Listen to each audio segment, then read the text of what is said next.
napesi bino nyonso mbote bandeko nyonso ya presse, surtout les journalistes sportifs. Ya tozali esengo monene ya kozala liboso na bino ete message nazopesa bino sikoyo bopanza yango non seulement kaka mpona ntina na bana ya renaissance mais milie nyonso sportif eyeba koma foot eza kotambwisama na mboka na biso e bato nyonso bayeba pourquoi Congo ezali koevolue te ezokende liboso te na oyo etali foot na Congo. Donc bitumba renaissance ebandi lelo te bachangeaki forme ya bitumba wana lelo bamoni ke na boyi mbongo baproposaki ngai bapesanga na boyi nalobi moi c'est l'équipe lelo wana bafondateur nini bazalaka lelo wana evêque azobunda ye moko mpona existence équipe dolinga aza na conseil d'administration vêque oyo baza na comité suprême et conseil suprême eza respecté sauf renaissance combat ebakisami. C'est sa tête ou jamais. Ils ont tout fait pour éliminer la physiquement. Il faut créer un certain Kindel. C'est un garçon fabriqué de toutes pièces. Il n'a rien. L'enfant de son niveau camerounais, ou comme président, on a moyen. À sa fabrication locale de la FCC. Nous avons une équipe sur la FCC, nous avons démontré que nous avons. C'est pour cela qu'on a une lettre haute de Sopi Bosco, de Télé même passage juriste. Sopi Bosco, on a passage juriste, il n'a pas regretté ma casse. Dans les Algériens, c'était les jeunes notions des droits. Les Algériens, c'était. Bouta le foot à Congo, comment ça? Et n'a quoi, c'est que foot à Congo, patron n'a pas ça qu'à tout. Je dois vous dire la vérité. Patron, il y a foot à Congo comme le Katou. Même il y a foot à Congo, il y a un foot. Ce qui est l'Afrique, c'est ça foot à Congo. Le problème est qu'il y a moins ou contre avec. Ce n'est pas. C'est-à-dire que la Renaissance, c'est ça pour subir. Le problème, il y a des longues évêques.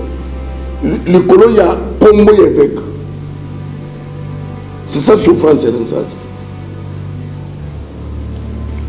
Moi, je suis à FCC, na Bakatumbi. Bosco Mouewa mérite d'être poursuivi dans le service de sécurité Yamboka. Bosco Mouewa.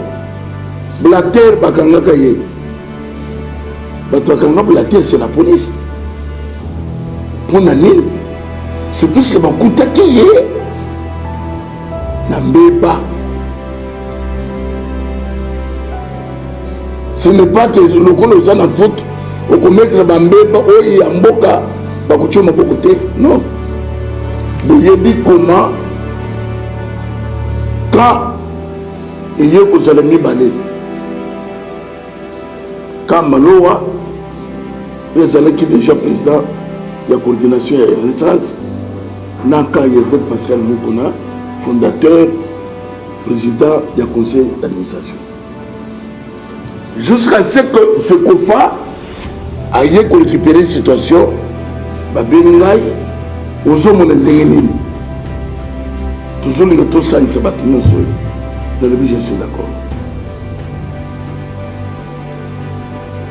Les bassans si battent. Côté Ngana Zalaki, équipe mobile des Zalaki. Côté Malo Zalaki, équipe mobile des Zalaki. N'a pas coach, n'a pas mis. batie 2 cordons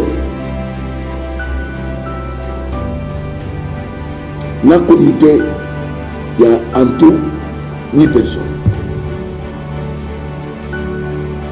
Pendant 45 jours, on s'équipe et nous on reçoit la fusion. Na moment fusion et salami na nté. Moi aussi est arrangé pour na ko kamate ko yeb sikindem zoba ozana bango ba qualifier bango.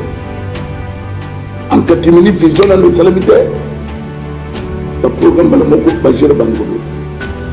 Bobi résultat 2 points. Depuis que Renaissance et Salami. Renaissance a mis 2 points. La saison première, une phase allée. Va récupérer ce qui n'est pas va bengi pour ne pas citer comme on a les lotés. Va bengi, va ne pas se prendre comme ça. Nous connaissons, il faut l'éliminer même physiquement, on doit l'éliminer. Mais à autres ont proposé que nous nous allions au FCC pour le compte de M. Katumbi. Il faut les Kamonaye et Sela. Le Kola Sakana Kina Kabila. Il faut tout éliminer les Kamonaye. Il y a des moyens. Alors, les bandeko, Bayuki Bongo, Bayuki Ibsanga. En tout cas, tu sais que ça m'a comme foot, mais c'est autre chose. Parce que décision, il y a quoi que ça n'a qui pèse à la mongo. Vision, ils ont que ça n'a pas été et il y a que ça n'a pas pété. Na ndenge ba moni déjà de oyo et des politiques. Les alliés sur le Gambia foot. Le du problème d'Angouane. Bah, dit que ceux qui vont salité, ceux qui vont limiter, pour fabriquer la Renaissance pour l'éliminer. La Renaissance. Et ça y est, maintenant.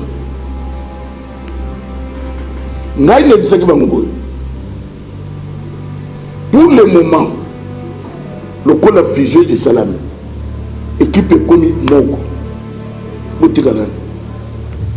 Surtout préparer équipe est son ending Zalaka. Le reste, on verra après. Dans le moment où tu bandit qu'on a partenaire, tu préparer l'équipe. Bamonis que Bawo Bechel qui m'ont échappé Bango. Baboy offre. C'est politique. Le coup de Bakatouni va échouer de Simbate. Il faut beaucoup de côté sport. Beaucoup de côté sport. Chef de l'État a échoué côté sport. Mais le cas pas trouble, pas le trouble côté sport. C'est ça la vérité dans cette histoire.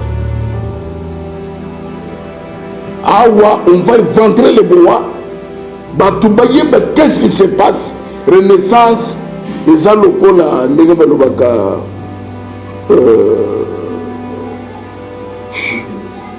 Bouc émissaire en quelque sorte. Parce qu'il n'a pas ça. Parce que Namazembe, Renaissance en Kinshasa. Le Kolabande Kobaboye qui offre, c'est tout ce que vous voyez maintenant. Depuis Vision et Salami, la Renaissance calme mes amis. Deux partis exaltés. Makelele exalté. Dans le moment où pour se préparer pour le championnat, quand même, Renaissance et la Macasse, calendrier est puni. Assemblée, il y a Renaissance. Les 30. Dans le moment de Renaissance, c'est pour se préparer pour les 30. Assemblée et Salama. Le 29, moi, je suis comme lettre. Moi, c'est l'acteur principal. Moi, nano baka bosonde nationalité c'est na bolo ba mwewa to bo mwewa c'est un perturbateur mwewa c'est un perturbateur mwewa ne mérite pas même à bien le président il a joué 3 ans au Yazawana championnat de Kataragat nous 3 ans quoi que vous dirigez il faut qu'elle le dise puisqu'on a dirigé le centre pendant au moins 7 ans le centre s'est sali tout fait aux flammes on a dirigé le foot na calme pété le bosso pour les camours alors l'ina foot est comment que ensemble sur les 30 comme les 6 les 6 wana nous posons pour organiser ensemble et ça l'ina foot chers journalistes vous allez balopeli ya solo bino ba journaliste vous allez pour le monter vous allez politiser le camp ya foot au détriment ya parti politique na ye ya PPRD FCC likolo ya lina foot fekofa ezali likolo fekofa CAF ezali likolo CAF FIFA ezali. Combien de fois Batia Mazembe premier veut créer Baké na CAF Bazongisi est premier et tout ça. Combien de fois? Alors, nous avons les éléments. Il y a même noir, il y a politique.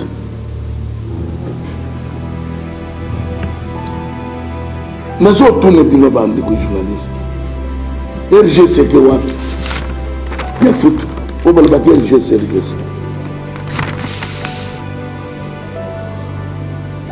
L'INA foot a convoqué l'assemblée. Mais à un moment, la club trouble les alliés. Nous ne sommes pas journalistes, mais tout le monde trouble les alliés qui n'ont rien sens. Puisque dans sa lettre, il y a commis. D'abord, lettre, il y a commis.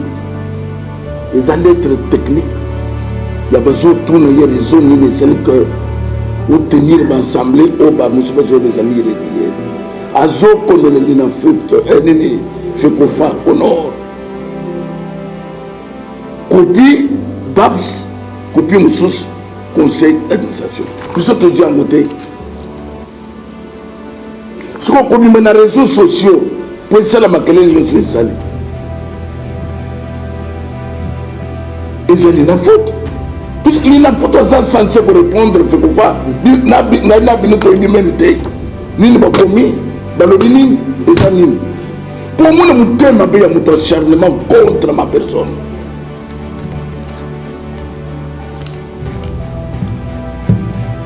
Dans l'état, c'est qui malo, oui, jamais. Malo, malo, sokabo, malo, et tout ça. L'herbe, mon malo, y est pas nangaye. Mais malo, y est ma bé. Ce n'est plus maintenant malo. Mais pourquoi tout n'a je vais examiner le téléphone puisque vous avez le malo nano l'ongwete ce que comment malo l'ongwete bébé na bino pour que c'est l'affaire d'homme na job sa bande quoi fait qu'on fait kono nous vous allons le cour suprême pour vos sur le psycho en qui vous l'avez vous en avez ba journaliste na minute Renaissance du Congo est divisé. L'entraînement est aussi la menace. Beaucoup de beaucoup d'images. Les supporters de Tony Douana. Tous ceux qui sont supporters de l'Église. Vous allez serrer. Nous avons une télévision qui peut être.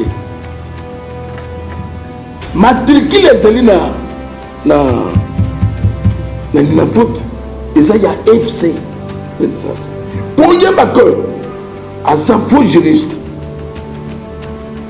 à conseiller Bango Boucha où c'est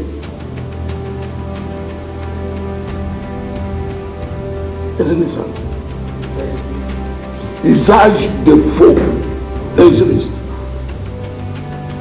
bon changer le logo c'est plus que bébé qui tombe logo ils ont dit Mais comment que changer le logo? Si ma bengo na parquet, entendre sur PV, Dieu quel juriste. Vous avez vu que n'a pas quitté. N'a pas quitté que c'est là qui protégé. Malheureusement, ça n'a parquet. Le ministère public a obtenu en justice. C'est pour ça que nous avons dit que c'est juriste.